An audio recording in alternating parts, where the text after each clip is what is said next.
Olá, eu sou o Alexandre Levotti Sayad, sou jornalista, sou educador, especializado na área de mídias e educação. Eu sou diretor de uma consultoria educacional chamada Zeitgeist. Também hoje represento o cargo da presidência da rede da Unesco de Paris para a educação midiática. E sou apresentador do programa Idade Mídia, no canal Futura, que na verdade é o título de um livro meu, dentre um monte de livros que eu tenho publicado aí sobre o tema. Eu caminho um pouco na minha pesquisa, no meu fazer, nessa linha entre educação e comunicação. Eu gostaria então de falar um pouco da tecnologia e dos impactos na educação.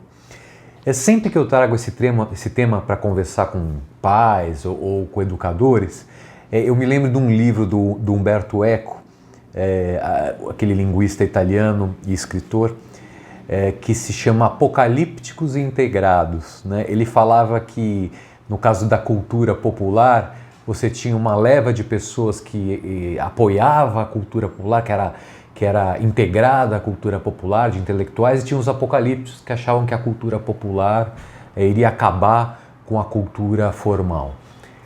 Ou com a cultura dita erudita, né? A tecnologia também desperta na sociedade, sobretudo na área de educação, um pouco essa polarização entre apocalípticos e integrados, né?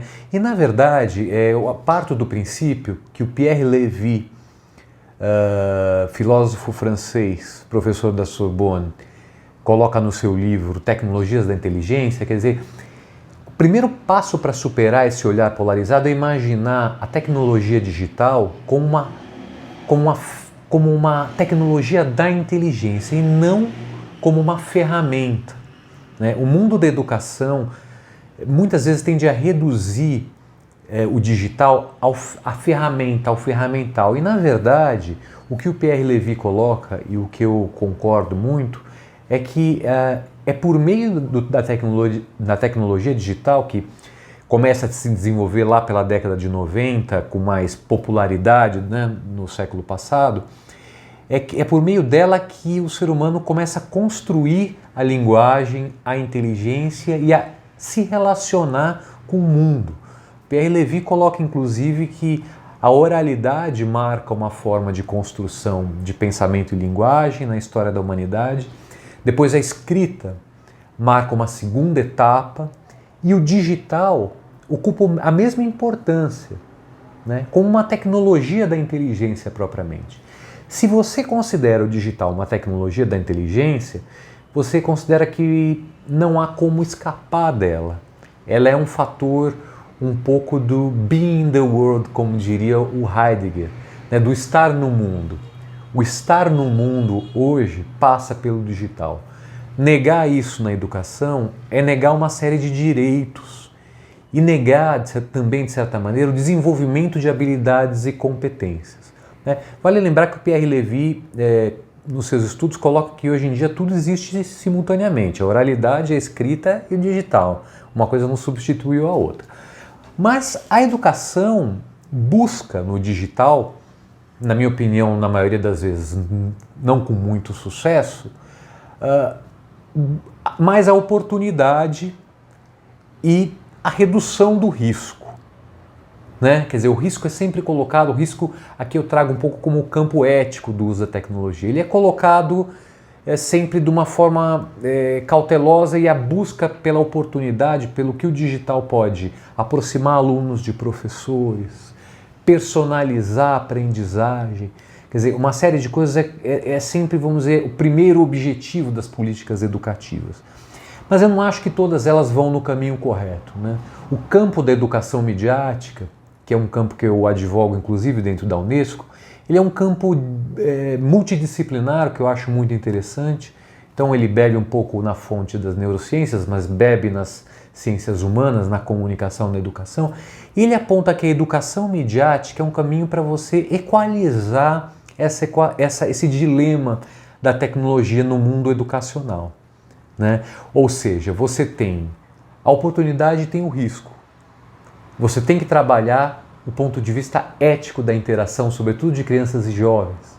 Você tem que trabalhar sob o ponto de vista de saúde física e mental, não é? E você também tem que tratar como uma tecnologia da inteligência, mais uma vez eu trago o termo, na qual os estudantes estão mergulhados, não há como tirá-los de lá. Você tem como controlar isso.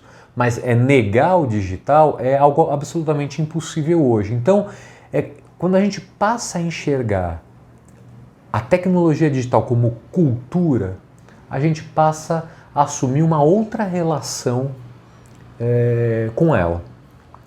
Eu trago também que para o jovem, para o estudante hoje, não há essa diferença que os mais velhos, os adultos como eu, temos de uma separação entre o mundo online e offline. Que as pesquisas indicam que o mundo do jovem,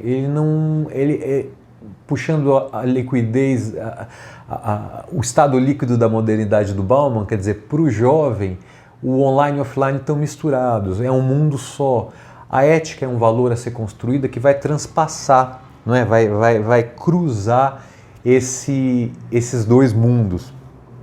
E por fim, a gente podia ficar aqui uma semana falando sobre isso, mas eu queria trazer um pouco esse olhar da plasticidade neural, cerebral, que vem despertando, sim, preocupação entre muitos especialistas na área das ciências biológicas e comportamentais, né? De fato, sim, a gente percebe que a plasticidade neuronal e cerebral acompanha as transformações do digital. E que sim, de fato, existem protocolos importantes a serem cumpridos com relação ao uso de telas, por exemplo. Não é? A Sociedade Brasileira de Pediatria recomenda no máximo 2 horas de tela, acredito que por semana, dependendo da idade de desenvolvimento da criança.